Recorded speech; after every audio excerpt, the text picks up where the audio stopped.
Hi friends, ఎలా ఉన్నారు? నేనైతే మీ అమ్మలు మేమైతే మా అన్న వాళ్ళ ఇంటికి వచ్చాము. దగ్గరలో తోటలు ఉన్నాయని చూద్దామని వచ్చాము మా అన్నతో పాటు. ఇవ్వండి మామిడికాయలు మీకు కూడా చూపిస్తానండి. కాయలు చెప్పే కదా, ఇవ్వండి ఇవన్నీ బంగినపల్లి కాయలండి. ఇగో చూసారా గుత్తులు గుత్తులు ఎలా ఉన్నాయో.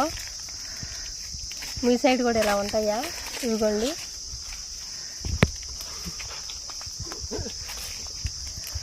చూసారా ఈ కాయ చూసారా ఎంత ఉందో? ఒక్కోటి 1/2 కిలో ఉంటుంది. నేను ఎప్పుడు మార్కెట్లోనే చూసానండి, ఫస్ట్ టైం తోటకు వచ్చి చూడటం. ఇవి చూసారా ఎంత బాగున్నాయో.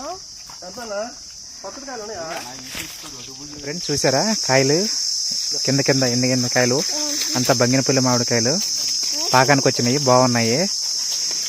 ఫస్ట్ టైం ఇట్లా చూసారా, చాలా ఫస్ట్ టైం నేనైతే చూడటం. ఇవైతే మేము తీసుకుంటున్నామండి. ఇక్కడైతే మామిడి పళ్ళు అయితే తీసుకున్నామండి. ఇవ్వండి 3 కేజీలు అయినాయి. ఫ్రెష్ గా ఉన్నాయి కదా, తీసుకోవాలనిపించింది. కొన్ని ఒక కాయ అయితే తింటున్నా నేను.